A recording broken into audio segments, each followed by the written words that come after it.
welcome to Elementary Gyan. In previous video, we have learned how to write chemical formula of compounds. And today, in this video, we will learn how to calculate the masses of chemical compounds. Chemical compounds के masses को किस तरह से calculate किया जाता है, वो हम आज इस वीडियो में सीखने वाले हैं. तो जो chemical compounds होते हैं, वो two types के होते हैं, molecular compounds and ionic compounds. तो जो मॉलिक्यूलर कंपाउंड्स होते हैं उनकी स्मॉलेस्ट यूनिट होती है मॉलिक्यूल, मतलब they are formed by the combination of molecules. तो उनके लिए उनके मासेस के लिए टर्म यूज की जाती है molecular masses. But for ionic compounds we can not use term molecular masses because ionic compounds are formed by the combination of cations and anions.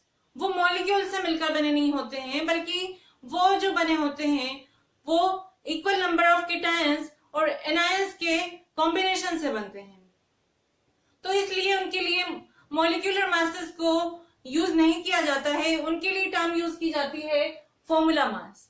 तो अब हम वन बाय वन देखेंगे कि मॉलिक्यूलर मासेस क्या होते हैं और फॉर्मूला मासेस क्या होते हैं, इनको कैलकुलेट कैसे किया जाता है. So let's start with molecular masses. So just as an atom has an atomic mass, in the same way a molecule has molecular mass. तो एटम का एटॉमिक मास हम कैसे निकालते हैं? हम किसी भी एटम का जो एक्चुअल मास होता है उसको कार्बन 12 एटम के 12th पार्ट से के मास से कंपेयर करके एटॉमिक मास निकालते हैं. तो in the same way molecular masses को भी कार्बन 12 के एटम के मास से कंपेयर करके ही कैलकुलेट किया जाता है. क्योंकि हम जानते हैं, हमने जब एटॉमिक मासेस डिस्कस किए थे, हमने ये पढ़ा था कि जो हाइड्रोजन होता है उसके एक एटम का मास होता है 1.67 into 10⁻⁻24 ग्राम्स. तो आप देख पा रहे होंगे it is a very small number and it is complicated figure. तो इस कॉम्प्लिकेटेड फिगर को यूज करना कन्वीनियंट नहीं होता है और इसलिए हम इनके रिलेटिव मासेस को कैलकुलेट करते हैं. तो मॉलिक्यूल्स के भी रिलेटिव मास ही कैलकुलेट किए जाते हैं. सो मॉलिक्यूलर मासेस को हम डिफाइन कर सकते हैं.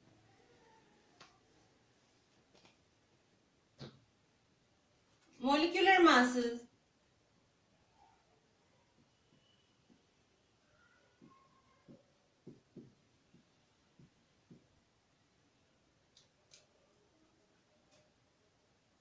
of a compound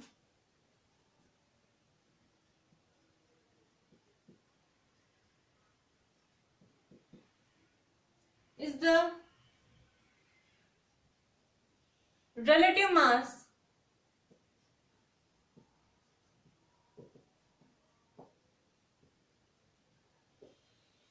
of a molecule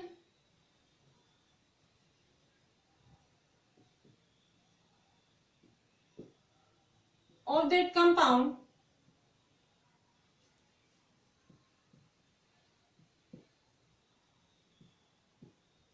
as compared to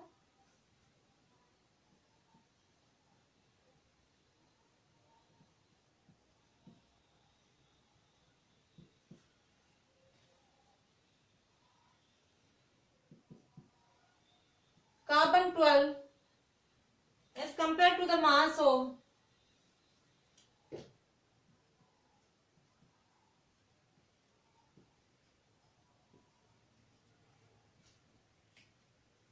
C12 atom taken as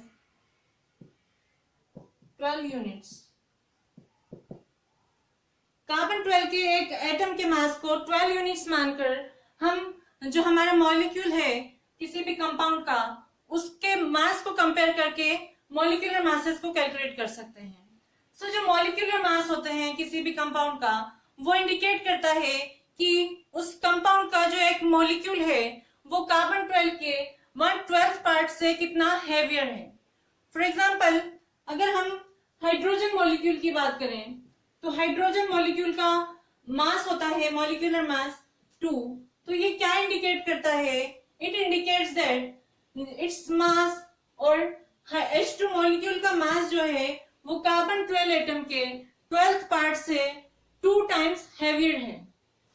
तो जो मॉलिक्यूलर मासेस होते हैं कंपाउंड्स के, उनको कैलकुलेट कैसे किया जाता है, उसको कैलकुलेट करने के लिए हमें 2 चीजें पता होना चाहिए। एक तो हमें उस कंपाउंड का फॉर्मूला पता होना चाहिए, केमिकल फॉर्मूला, जिससे हमें ये पता चलेगा कि उसमें कौन कौन से एटम्स प्रेजेंट हैं, कौन कौन से एलिमेंट के कॉम्बिनेशन से वो मॉलिक्यूल बन रहा है। और दूसरी चीज हमें पता होना चाहिए, एटम जो उसमें प्रेजेंट है उसका मॉलिक्यूल में, उनके एटॉमिक मासेस। तो जो मॉलिक्यूलर मासेस होते हैं उनको कैलकुलेट किया जाता है by calculating the sum of atoms present in the molecule of that compound. उन जो मॉलिक्यूल्स उस कंपाउंड में प्रेजेंट हैं, उनके एटॉमिक जो एलिमेंट्स उस कंपाउंड में प्रेजेंट हैं, उनके एटॉमिक मासेस को ऐड करके हमें मॉलिक्यूलर मास मिलता है। फॉर एग्जांपल, अगर हम वाटर मॉलिक्यूल की बात करें तो वाटर मॉलिक्यूल क्या होता है, H2O। तो ये इसका फॉर्मूला है। इस फॉर्मूले से हमें क्या चीज पता चल रही है, इससे हमें ये पता चल रहा है कि इसमें 2 हाइड्रोजन एटम प्रेजेंट हैं और 1 ऑक्सीजन एटम प्रेजेंट है। मतलब हमें उसका कंपोजिशन भी पता चल रहा है और ये भी पता चल रहा है कि इसमें ये दोनों एलिमेंट्स प्रेजेंट हैं। तो जो मॉलिक्यूलर मास होगा वाटर का, वो क्या होगा, इन दोनों एलिमेंट्स के एटॉमिक मासेस का सम होगा। मास ऑफ हाइड्रोजन, इसको 2 से मल्टीप्लाई करेंगे क्योंकि यहां पर 2 हाइड्रोजन एटम प्रेजेंट हैं, प्लस जो ऑक्सीजन एटम है उसका मास ऑफ ऑक्सीजन एटम। इसके सब्सक्रिप्ट में कुछ भी नहीं है, दैट मीन्स ये 1 है और 1 इसको 1 से मल्टीप्लाई कर देंगे। तो मास ऑफ हाइड्रोजन कितना होता है, 1U। ये हम पहले डिस्कस कर चुके हैं। इसको 2 से मल्टीप्लाई करेंगे, प्लस ऑक्सीजन का मास होता है 16U। तो ये क्या आ जाएगा, 2 + 16 will be equal to 18U। तो जो मॉलिक्यूलर मासेस होते हैं इनको भी एटॉमिक मास यूनिट में ही एक्सप्रेस किया जाता है और इसको हम U से भी एक्सप्रेस कर सकते हैं, जिसका मीनिंग होता है यूनिफाइड मास। तो ऐसे अगर कोई भी कंपाउंड होगा, अगर हमें उसका फॉर्मूला मालूम है तो हम क्या कर सकते हैं, उसके मॉलिक्यूलर मासेस को कैलकुलेट कर सकते हैं। और आपको फर्स्ट टू 20 एलिमेंट्स के एटॉमिक मासेस लर्न होने चाहिए, जो कि हमने टेबल की हेल्प से लर्न किए थे जब हमने एटॉमिक मासेस को पढ़ा था। तो अब एक और एग्जांपल हम देखते हैं। फॉर एग्जांपल, अगर हमसे पूछा जाए कि मॉलिक्यूलर मास हमें कैलकुलेट करना है कार्बन डाइऑक्साइड का, तो कार्बन डाइऑक्साइड के मॉलिक्यूलर मास को कैलकुलेट करने के लिए आपको सबसे पहले कार्बन डाइऑक्साइड का फॉर्मूला मालूम होना चाहिए। और इस फॉर्मूला से हमें यह पता चल रहा है कि इसमें 2 एटम्स प्रेजेंट हैं, 2 different types of atoms present हैं। एक तो है कार्बन और दूसरा है ऑक्सीजन, और इन दोनों के कंपोजिशन अलग अलग हैं। एक तो इसमें कार्बन एटम प्रेजेंट है और 2 ऑक्सीजन एटम प्रेजेंट है। तो जब हमें इसका मॉलिक्यूलर मास कैलकुलेट करना होगा तो हमें इन दोनों एटम्स के एटॉमिक मासेस पता होने चाहिए। तो इसका मॉलिक्यूलर मास क्या हो जाएगा,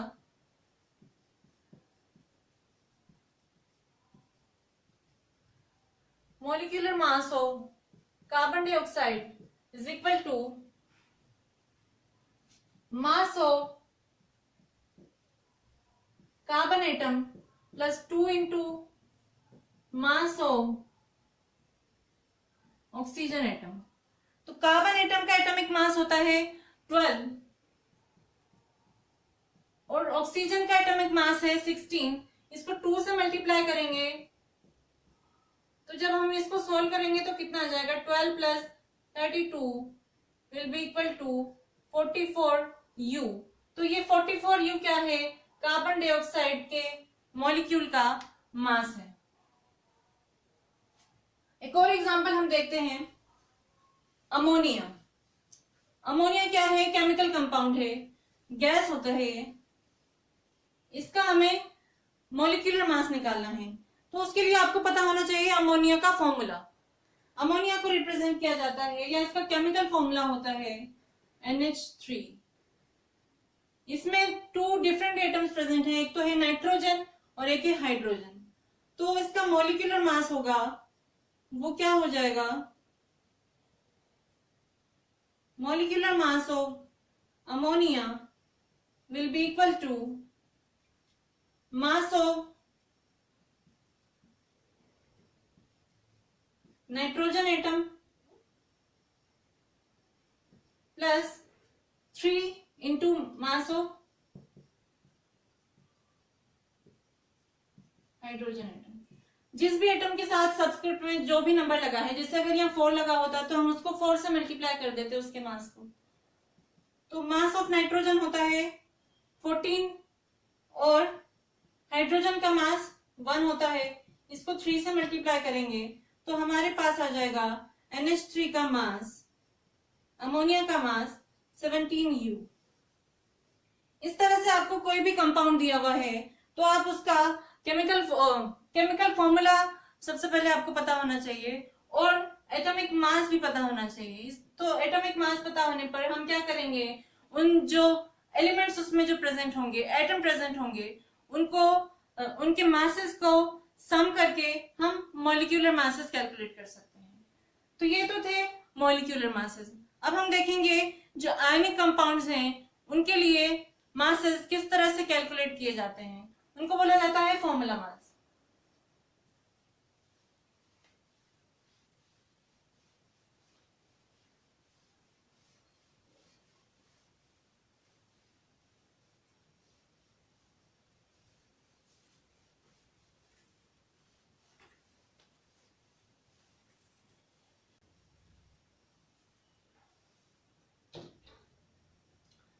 तो आपको पता होगा कि जो आयनिक कंपाउंड होते हैं they do not contain molecules while they are formed by the combination of equal number of cations and anions।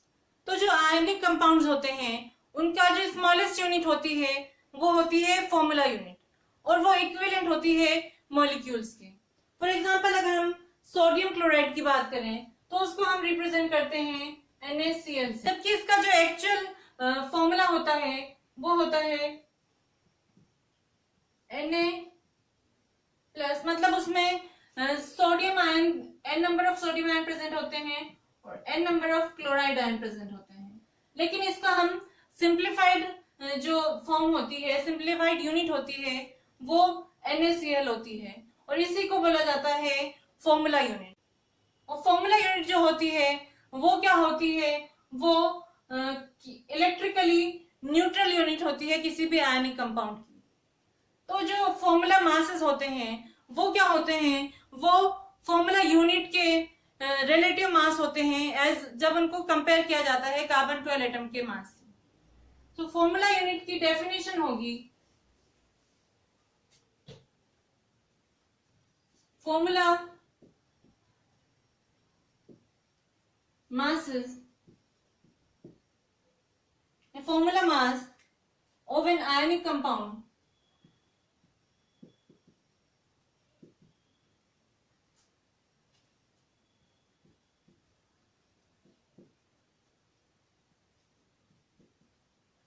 is the relative mass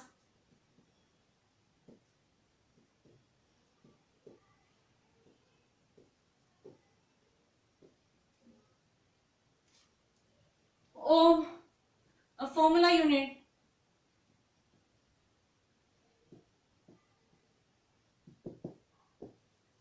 of that compound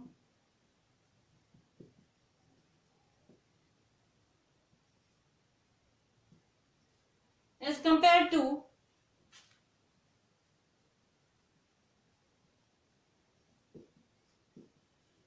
the mass of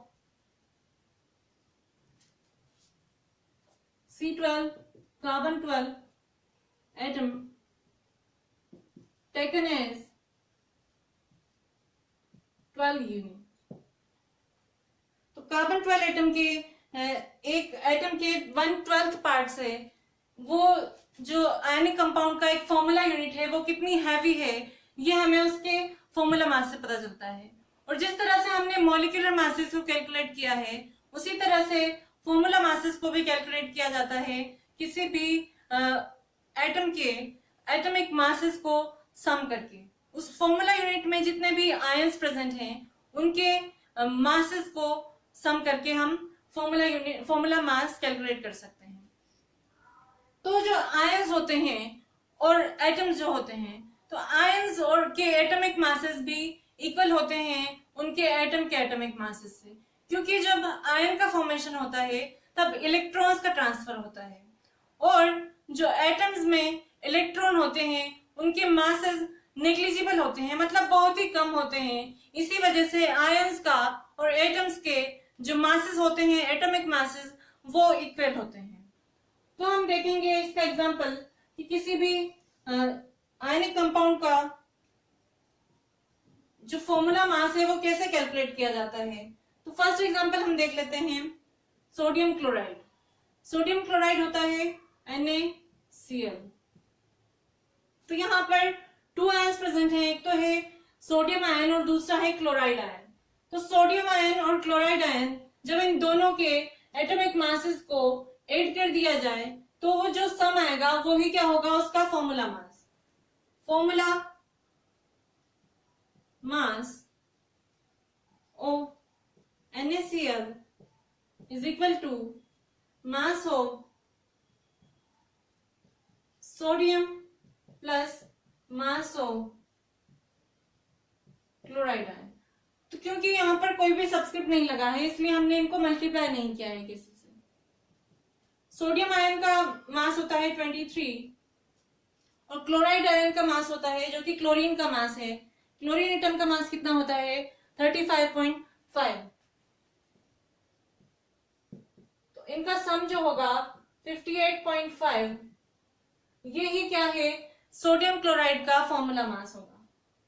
और इनको भी atomic mass unit में और unified मास से ही express किया जाता है। इसका एक और एग्जांपल हम देखते हैं, पोटेशियम कार्बोनेट K2CO3।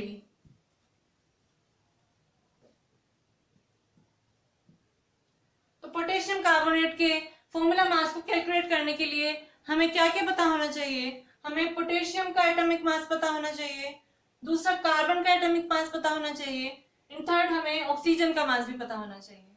तो जब इन तीनों का मास हमें पता है तो हम क्या करेंगे, इन तीनों के मासेस का ऐड कर लेंगे और जो सम आएगा वो ही इस पोटेशियम कार्बोनेट का क्या होगा, फॉर्मूला मास। फॉर्मूला मास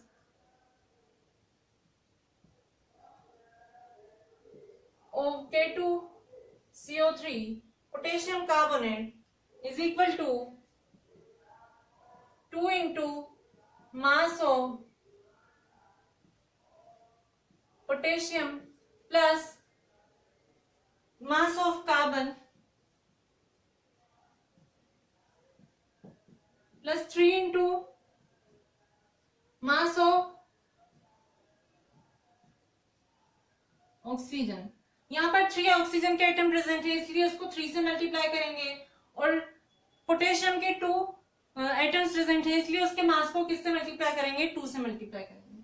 तो पोटेशियम का मास कितना होता है, उसका मास होता है 39 एंड कार्बन का मास होता है 12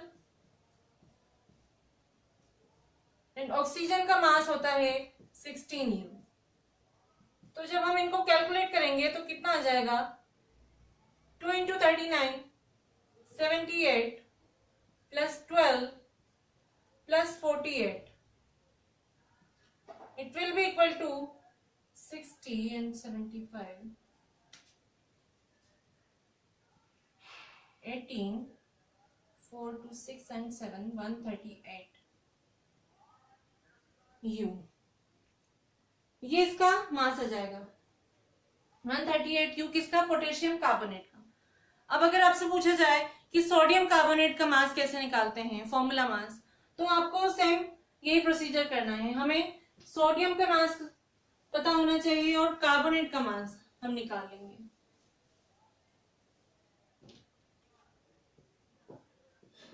सोडियम कार्बोनेट का फॉर्मूला होता है Na2CO3, यही होता है।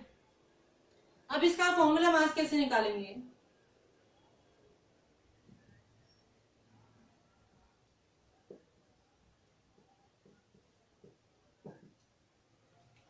2 into mass of sodium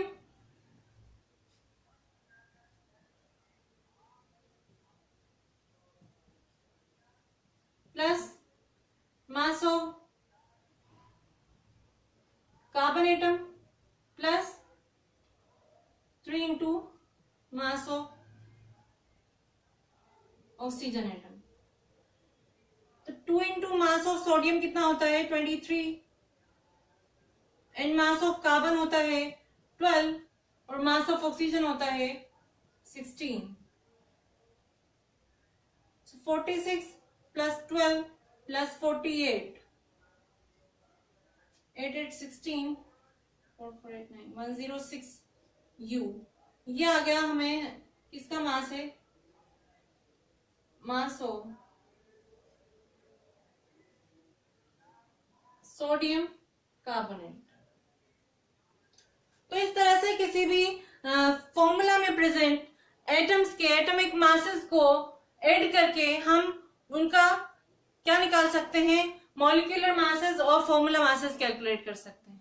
so I hope आपको क्लियर हो गया होगा कि किस तरह से किसी भी कंपाउंड के मासेस को कैलकुलेट किया जाता है। सो आज के लिए बस इतना ही। I will see you in the next video. Till then keep learning and thank you.